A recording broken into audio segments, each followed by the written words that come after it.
Bonjour les amis, ça fait longtemps que j'avais plus fait de vidéo et peut-être que j'ai perdu un peu la main au niveau de la technique. Alors pour l'instant je commence cette vidéo avec utiliser un environnement un peu plus simple et puis je m'améliorerai de nouveau au fur et à mesure. Vous allez voir, c'est aussi le sujet d'aujourd'hui. En parlant de leadership, il faut accepter de ne pas être parfait. Eh bien chers amis, alors aujourd'hui je vais vous parler d'OpenAI, notamment du chat GPT et vous montrer comment s'en servir, comment on peut l'utiliser. Eh bien, allons tout de suite sur la page de ChatGPT. Nous voici sur Google et vous tapez OpenAI, GPT, etc. Et là, vous tombez directement sur openai.com. Et là, vous demandez de Get Started. Voilà, Get Started. OK. Et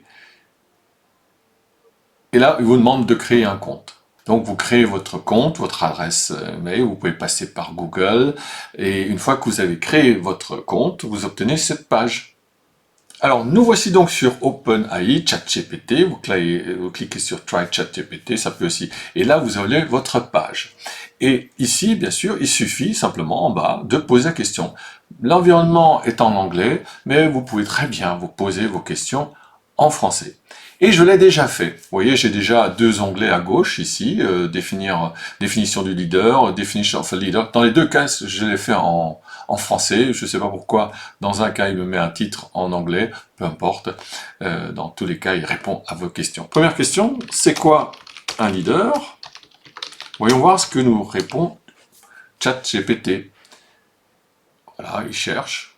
Oh, il cherche. Bon. Il ne veut pas. Ah, il lui a fallu un certain temps. Un leader est une personne qui dirige et inspire un groupe de personnes pour atteindre un objectif commun.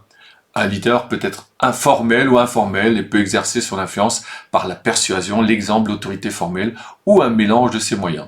Alors ce qui est surprenant, c'est que chaque fois que je pose cette question, il me donne une réponse légèrement différente. D'ailleurs, on pourrait comparer avec ce que j'avais trouvé dans la première version, c'est celle-ci.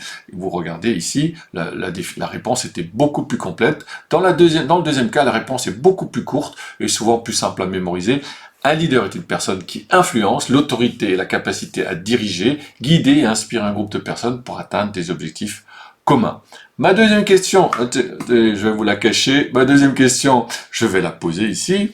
Deuxième question, quelles sont les qualités d'un leader? Leader, non ça va pas. Voilà, que nous dit OpenAI ou le chat GPT? Aujourd'hui, là, il est lent, ah, c'est marrant. Il cherche. Allez, le voici. Les qualités des leaders peuvent varier en fonction de la situation et du contexte, mais certaines qualités sont considérées comme essentielles pour un leader efficace, notamment la vision claire, il sait où il va aller, une compréhension des besoins des personnes, une capacité à communiquer, une intégrité, une honnêteté, tiens, c'est nouveau ça, ne me l'avait pas encore sorti, une capacité à écouter activement et à résoudre les conflits, une flexibilité, une capacité à s'adapter aux changements, des compétences en matière de gestion de ressources, y compris du temps et de l'argent, une détermination et une persévérance pour la poursuite des objectifs. Vous voyez, il m'a donné 8 points, relativement bien résumés. Si je vous montre la première recherche, vous voyez ici, eh bien, il me donne 7 qualités.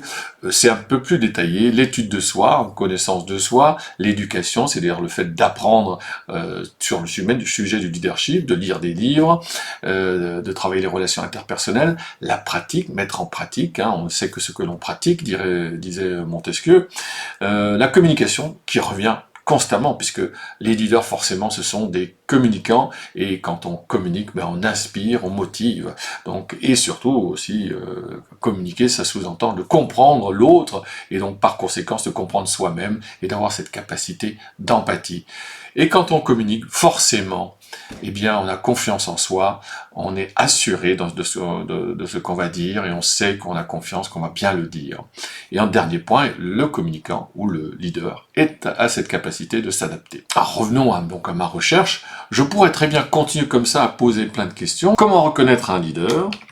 Il cherche, il est un peu lent cet après-midi. Il existe plusieurs signes qui peuvent aider à reconnaître un leader. Vision claire, vous voyez. Et là, il développe un petit peu, ce qu'il ne faisait pas avant.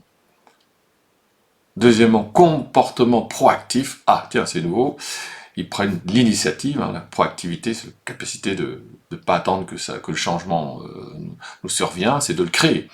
Capacité à communiquer, responsabilité et intégrité. Voilà. 5e point. Allez, il est un peu lent là cet après-midi. Ah, capacité à écouter les autres. Vous voyez, j'ai pas cette capacité à attendre, donc il faut savoir être patient d'écouter, de le laisser parler jusqu'au bout. De la détermination. Ouais, oui, ils sont déterminés pour atteindre un objectif bien précis. Et ils savent inspirer et influencer les autres, ce qui nous ramène à la communication, forcément. Eh bien, chers amis, je ne suis pas un geek et je me soigne aussi en ce qui concerne le leadership. Et d'ailleurs, à ce propos, j'ai une conférence en anglais comme en français qui s'appelle Rock Your Life, qui vous donne les pistes pour être un leader, parce que nous sommes tous des leaders à notre niveau et nous pouvons développer nos capacités de leader pour mieux réussir et atteindre nos objectifs. Eh bien, chers amis, si vous avez aimé, ou même si vous n'avez pas aimé, mettez-moi un commentaire, tout sera apprécié et je vous dis à très bientôt les amis.